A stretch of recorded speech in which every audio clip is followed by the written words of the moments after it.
Welcome to The Source, where we combine the headlines with in-depth conversations with the newsmakers themselves.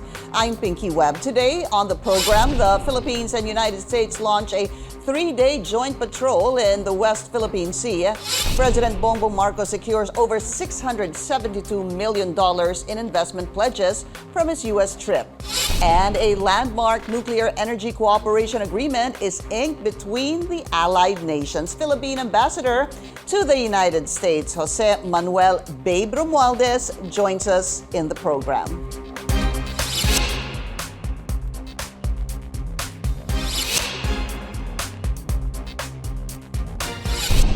Filipino and American troops launched joint sea and air patrols in the West Philippine Sea as tensions continue to escalate between the Philippines and China in the area. The three-day patrols are part of a series of activities to boost defense ties between Manila and Washington and maintain peace in the West Philippine Sea. The military said the activities began in the vicinity of Batanes, which is close to Taiwan, and will end in the West Philippine Sea on Thursday. During President Marcos's recent visit to the United States, the chief executive underscored the importance of Philippine-U.S. partnership amid growing tensions in the region. Let's go straight to the source of the story. We have Philippine ambassador to the United States, Romualdez. Ambassador, it's good to see you again. Welcome back to the source, sir. Oh, good to see you too. Good to see you too, Pinky, and thank you very much for inviting me to your program. So you're very welcome, sir. So a lot to discuss. Well, first, I'd like to get some reaction from you and get to know more about this Philippine and U.S. joint air and sea patrols in the West Philippine Sea that actually began Tuesday yesterday. Is there any information that you can provide us, considering, Ambassador, that I've asked this from you in the past when these joint patrols will begin, but there was never any really certain date on when it will happen, and finally the President announced it happened yesterday. Well, this joint patrols, we've been planning this for quite some time now. Number one, it takes serious planning. When you do joint patrols with another country, obviously there's synchronization, there's communication, to communications and everything else that goes with having two countries doing joint exercises, similar to what we have with the VFA. So this joint patrols, which is basically the first that we're having, it's going to be air and sea joint patrols, is something that we have been planning for some time. And the President actually approved this only the other day in Hawaii. I see. After he was given a briefing, and General Bronner was there. So I see. So it was finalized. Is that correct, Ambassador Babe, during the President's visit in the Indo-Pacific Command in Hawaii? Well, you could say that it was already. It was just a question for the President to decide that we can go ahead with it, and the plan was for it to really be implemented November 21st, which was yesterday. I see. But the decision to actually give the go signal was when he was in Hawaii. Yes. The President was asked by General Bronner and Admiral Aquilino at the Indo-PACOM headquarters whether we were there with it. We were going to go ahead with it, and the President said, "Yes, let's do it." Okay. And so he announced it himself. Right, he did. Just for context, this is, as mentioned a while ago, this is happening in the vicinity of Batanes and in the West Philippine Sea. It involves 3 Navy vessels, 2 fighter jets, 1 Super Tucano or an attack plane. That's coming from the Philippines, and the U.S. Will be having a littoral combat ship and a Poseidon aircraft. So, as mentioned a while ago, Ambassador, this will be a series. Do you have any idea when the next round will be? I know that this will end on Thursday, tomorrow, but will there be round 2 this year? And I'm sure that this is going to be a continuing patrol that we've already agreed on. It's just a question of when we do it, when it's necessary to even increase it if we have to. But you have to remember that we're also working with other countries like Australia, Japan, and even South Korea. And perhaps sometime in the future, we're going to have a multilateral joint patrol. Yes, that's also been discussed. Any any more firm decision on that? Philippines, U.S., Korea, South Korea, Australia, or Japan? Let's put it this way. There is already a firm decision for us to go ahead and do joint patrols with other countries. The president was very clear. He wants to see a combination of other countries that have the same, should we say, same interests to make sure that the waters are free from any kind of harassment from other countries. And in fact, we're also even talking to Vietnam and Malaysia Right. to see how we can work together, even if they themselves have territorial claims. But isn't it true, sir, that the talk with Malaysia is also about the code of conduct and Vietnam? Well, the code of conduct is actually an ASEAN code of conduct. We wanted, I think,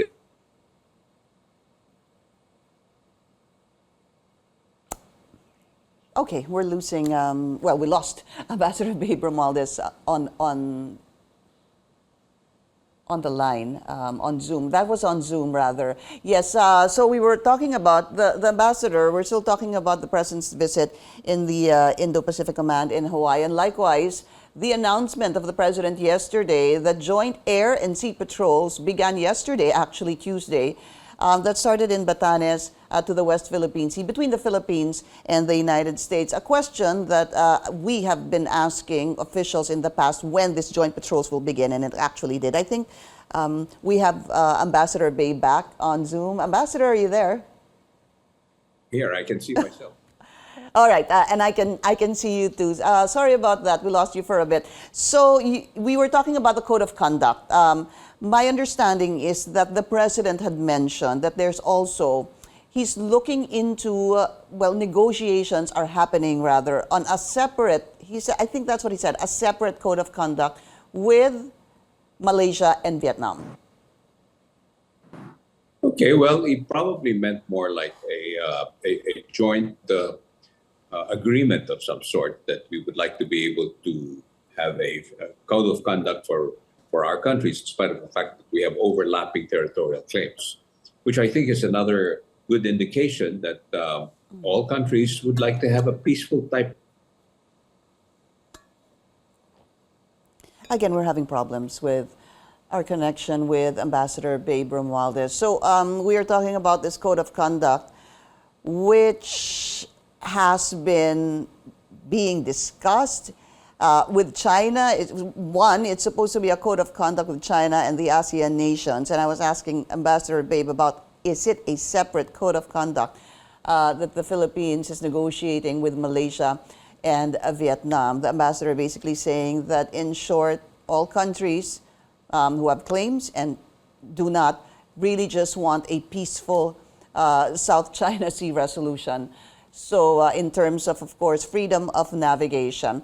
Let's take a short break. We'll try to have the ambassador back. This is The Source on CNN Philippines. Please stay tuned.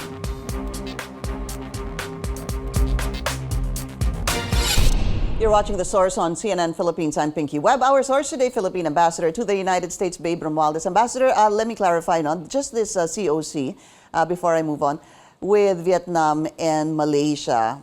Does this include joint patrols as well?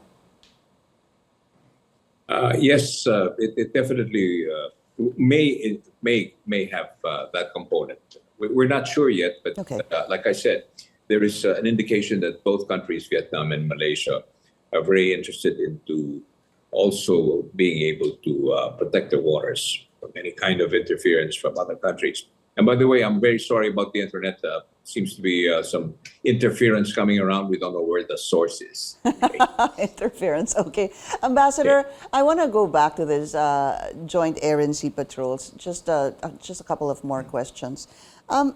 Will this include the United States joining the resupply mission in Ayungin Shoal? Any information on that? Well, that one is purely a Philippine operation. Although the United States has indicated that they are around. Clearly the United States' presence in the Indo-Pacific region is very, very strong, in the sense that they've already clearly stated that on many occasions, that they will continue to do the freedom of navigation. And so But there is no real arrangement that they will be joining our resupply of the Ayungin Shoal. None yet. Well, like I said, as the president said, this is an evolving agreement that we have with the United States. The Mutual Defense Treaty is the basis for all of this. And if need be, we will always have, like what we're having now, joint patrols with the United States, our number one ally. Was there any discussion at any point in the United States advising the Philippines on how to repair, at least look into the status of the BRP Sierra Madre? There was a report on this by Nikkei. I think they're probably referring to some kind of an engineering, what do you say, an engineering way to be, let's put it this way, an engineer to be able to make sure that this Sierra Madre remains stable. As you know, because it's an old ship and it's just there at any given time, especially if a strong storm comes in, it can actually just go right under the sea. But what we're trying to do here is to get some advice on how we can stabilize it and make it still safe for many of our soldiers who are actually staying in that ship right now. So the Philippines is asking for advice from the United States on how to be able from the United States and other countries as well. By the way, it's also that not only with the United States, we have other countries who have sort of like given us advice on how they can use their what do you call this, their engineering genius into making sure that this ship remains stable. So is there any concrete step that will be taken? I mean, if there are foreign engineer experts, let's say coming from the United States or other countries, have they told us what to do? What are the next steps after that? And like I said, what's important is the people or our people who are staying in that ship are safe, especially during the typhoon season. So that's the number one and primary reason why we're making sure that it remains safe and still livable, so to speak. I guess, Ambassador, my question is, have they given us advice on what to do? Have these experts... Well, the advice is purely, purely on the basis of what they see, ship, and how it can be stabilized. So they have given us an indication of where it would be best to try to anchor the ship, perhaps. Or I'm not privy to exactly the details of all of this, this type of advice, but there has been, there's been advice from U.S. experts, engineer experts, and other countries. Yes. All right. Let's move on, Ambassador, to the visit of the working visit of the President. First, your overall assessment of President Bongbong Marcos's attendance in the 30th APEC Summit. Well, as I said, I think this is probably one of the best or one of the most important trips the President has taken this year because he had an opportunity to interact with 21 other heads of state. At the same time, of course, this is an economic forum where, as you know, that's a priority not only of this administration, but of the country as well, for economic security, that we will have some kind of agreements or perhaps even looking at other countries to be able to have more trade and more interaction between other countries as well, so that we will not be dependent on one country. Tell us more about the meeting with U.S. Vice President Kamala Harris. You were there, sir? Yes, I joined the President in that meeting with the Vice President. As you know, the Vice President and President Marcos have hit it well. They've been good friends. They've met at least 5 times since the Vice President came to the Philippines last November. And I think that the meeting was precisely to continue the dialogue and the conversation with the President on what are the things that the United States can do for the Philippines and how we can work together, not only in the security aspect of our relationship, but also in the economic part of it, which is really what's important more than anything else. So I think the Vice President assured the President that we will continue to do what we can, especially in the technology sector.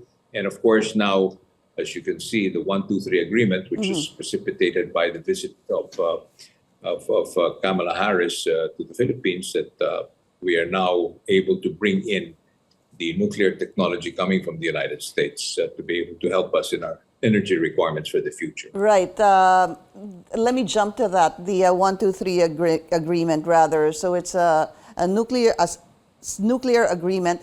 Any idea, Ambassador, number one, when this will be enforced and what exactly is going to be involved in this?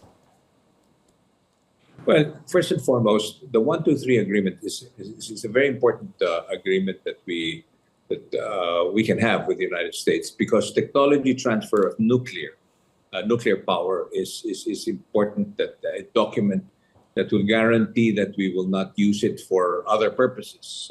So before they can send any kind of technology, especially the new ones now, the small modular nuclear power plants, we need to have this agreement.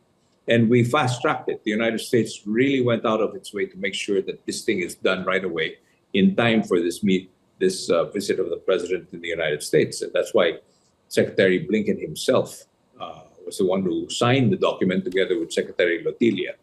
So the President was very pleased that that thing is already on, because, as you know, nuclear is part and parcel of our clean energy, a way of being able to contribute to climate change mitigation.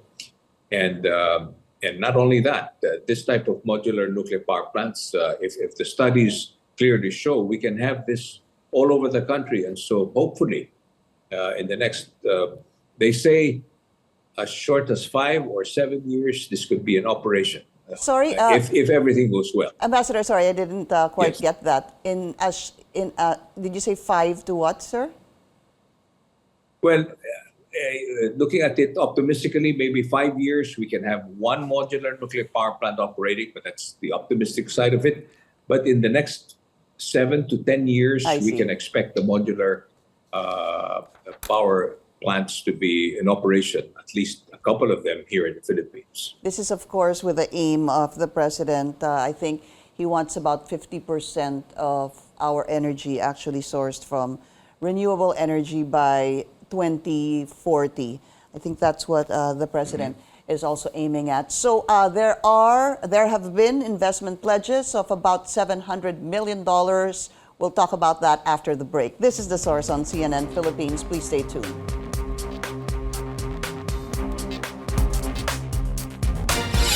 You're watching The Source on CNN Philippines. I'm Pinky Webb. Our source today, Philippine Ambassador to the United States, Babe Romualdez. Ambassador, before I go to the pledges, just quickly, any information you can share with us regarding the President's meeting with Chinese President Xi Jinping on the sidelines of the 30th APEC Summit? Well, the meeting, of course, was, as always, cordial. The President really wanted very much to have this meeting. And I think there was also an indication that President Xi also wanted to have a conversation with President Marcos. So the President was very clear that he really would like to find ways and means to resolve many of these things to lower the tension. But I think in the end, President Xi just simply said that we should just keep on talking about it. And if, from what the readout that I saw from our report is that President Xi said that let's just have our military just talk about all these things, our militaries, that is, to resolve these things in the West Philippine Sea. But as you know, yesterday, China announced that they have a right to build whatever they're building because it's their territory. So that's right there, and then you can see the conflict. There is no real clear sign that they're going to be letting up any of these things that is happening right now, and that obviously is very concerning for not only for the president, for the country as well. Right. After the President basically saying that he will not allow an inch of our territory to be taken away from us, the spokesperson of Yes. China basically was saying that anything they do there, because let me add that the President was saying that the activities in the West Philippine Sea are inching closer to the Philippines. That was basically, of course, not in his exact words, what the president was saying, to which China's spokesperson was saying that we have every right, according to them, to build whatever it is they want. So after the president's meeting with the Chinese president and then this, it needs to be really understood. Was there something significant that was discussed between the two leaders? Because 1 day, 2 days later, this is what the spokesperson of China is saying. Well, it just only goes to show that there's really a disconnect in everything. But I can tell you, Pinky, that the president really does not want to have nobody wants to have a conflict, that's for sure. And so the president will do everything he can to continue to find ways and means to have a dialogue with China and trying to resolve everything peacefully. But at the same time, it also is important for us to start thinking in the long term. And our relationship with the United States is something that we've always had for many years. Since 1951, we've had this mutual defense treaty. And so it is only, I think it is the duty, as the president said, it is his duty to protect the territorial integrity of the Philippines. And he intends to keep that oath. Yeah, and let me just push that further, Ambassador.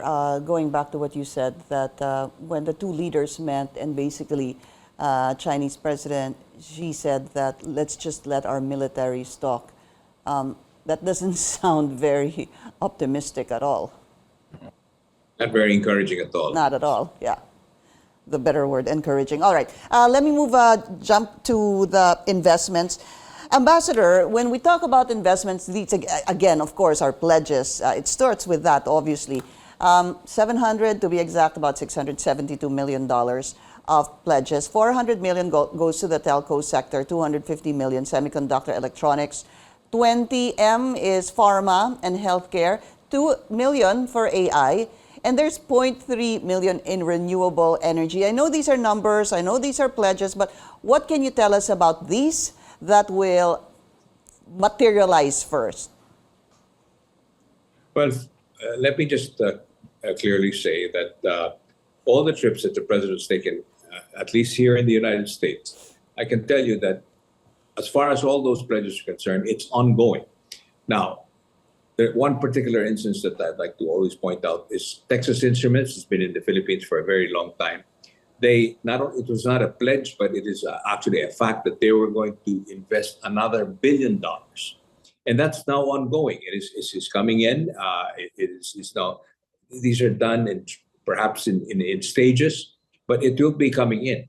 And the other pledges that have been made, or not, I wouldn't even want to call it pledges, but investments that are already in the pipeline are already coming in as we speak. Now, what the president did was to give more powers to his presidential assistant with cabinet rank Secretary Frederick Roe. He is now tasked to be able to now monitor all these investments that are supposed to be coming into the Philippines, keep a scorecard, and of course, inform the public on what are these things that will be coming in. All that is going to be in concrete dollar terms. And we expect all of these things to be coming in stages, as I said, and perhaps by the year end of next year, you can see more of that already been in pledge since the time he went to New York, his first trip to the United States, and then the second time when he went to Washington, D.C., and the third time now in San Francisco.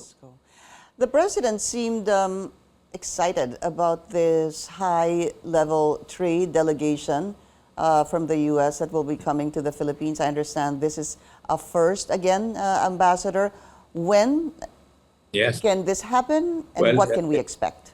It's March is the target date.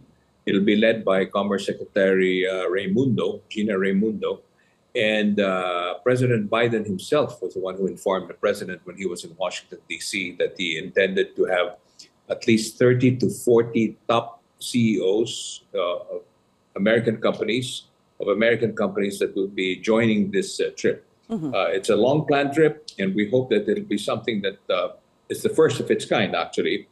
And we're getting ready for that. We're putting together the people that will be sort of like match them with the companies.